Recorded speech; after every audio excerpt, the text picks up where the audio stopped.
উপস্থিত মানিকগঞ্জের যারা কাজ করছেন, আমাদের চিকিৎসকবৃন্দ, এমনকি মানিকগঞ্জের সন্তান কিন্তু আছেন অন্যত্র, আজকে এসছেন এই প্রোগ্রামের জন্য। খুবই ভালো লাগছে এই ইউনিয়নটা দেখে। আমার সুপ্রিয় ছাত্রবৃন্দ এবং ইফিসিনা ফার্মাসিউটিক্যালস লিমিটেডের সর্বস্তরের কর্মকর্তা ও কর্মীরা, আসসালামু আলাইকুম ওয়া রাহমাতুল্লাহ। এটা খুবই খারাপ সময়, কারণ সবাই ক্ষুধার্ত। 3:15 বাজে, এই সময় বক্তৃতা লম্বা করার সুযোগ নেই। সেদিক থেকে সুবিধা হয়েছে, কথা কম বলতে।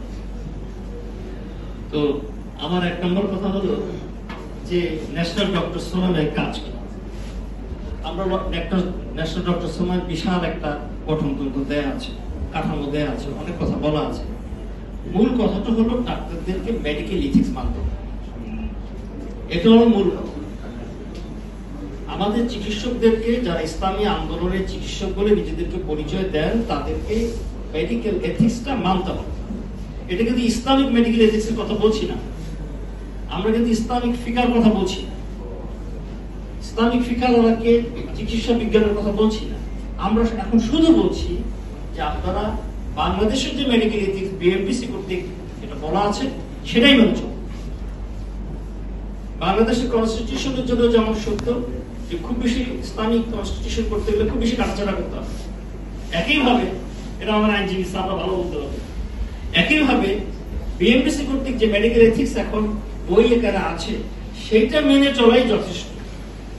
তার সাথে আকীদার কিছু যোগ বিয়োগ হবে, এছাড়া আর কিছু। তো আমাদের প্রথম কথা হলো আপনাদেরকে মেডিকেল এথিক্স আমাদের সকলকে মানতে হবে। সেটার উপরে গত 2 বছর যাবত ন্যাশনাল ডক্টরস ফোরাম অনেকগুলো সেমিনার করেছে, নিজেদের মধ্যে ওয়ার্কশপ করেছে, করে যে কিভাবে কতটুকু মেডিকেল এথিক্স বিশাল খেতাব একটা, কতটুকু এই মুহূর্তে আমাদের চিকিৎসকদের জন্য খুবই মানে জরুরিভাবে মেনে নেওয়া দরকার, সে জিনিসটা আমরা চক আউট করেছি। আমরা বলেছি the glimpse of medical ethics. সেটা করে আমরা অলরেডি আমরা স্বাস্থ্য উপদেষ্টার সাথে দেখা করেছিলাম গত সম্ভবত 21 তারিখে। আমরা সেটা ওনাকে দিয়ে এসেছি যে এইটা এনডিএফ কর্তৃক সুপারিশ মেডিকেল এথিক্স, যেটা আমাদের দেশের চিকিৎসকদের মেনে চলা উচিত। সেই সাথে এটা বলে রাখি যে আমাদের ন্যাশনাল ডক্টর সোরামের পক্ষ থেকে আমরা একটা টিম গিয়েছিলাম, গত 21 তারিখের মধ্যে গিয়েছিলাম, স্বাস্থ্য উপদেষ্টার সাথে আমরা দেখা করে এসেছি এবং সেখানকার কর্তাবৃন্দদের সাথে দেখা করেছি। আমরা আমাদের কথাগুলো বলে এসেছি। আপনাদের জন্য যারা মানিকগঞ্জে আমাদের ন্যাশনাল ডক্টর সোরামের সারা দেশের মধ্যে 2টো প্রোগ্রাম করতে হবে। আমি খুব একটা নাকশার কথা বলছি, 2টো প্রোগ্রাম করতে হবে। আমি এখানে কমিটি করার জন্য 2.5 বছর আগে একটা উদ্যোগ নিয়েছিলাম, 2 ভাই ওদের সাক্ষী আছেন, কিন্তু আমি আগাতে পারি, এটা it is my failure, so but I have tried.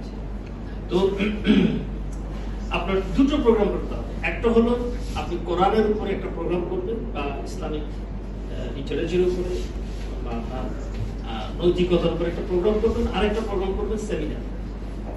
সেটা করবেন আপনার মেডিকেল সায়েন্সের যে কোনো একটা সাবজেক্ট হবে, যে কোনো একটা বিষয় একটা সেমিনার করবেন, মাসে 2টো মিনিমাম করবেন। এরপর মূল সংগঠনের এর সাথে আর 2টা প্রোগ্রাম থাকে, সেটা আপনারা নিশ্চয়ই করবেন। কিন্তু এই 2টো আমরা এই 2টোর খোঁজ আমরা নিই। আপনাদের যে কমিটি হবে, যে কমিটিকে আমরা দায়বদ্ধ করবো এই 2টো প্রোগ্রামের জন্য।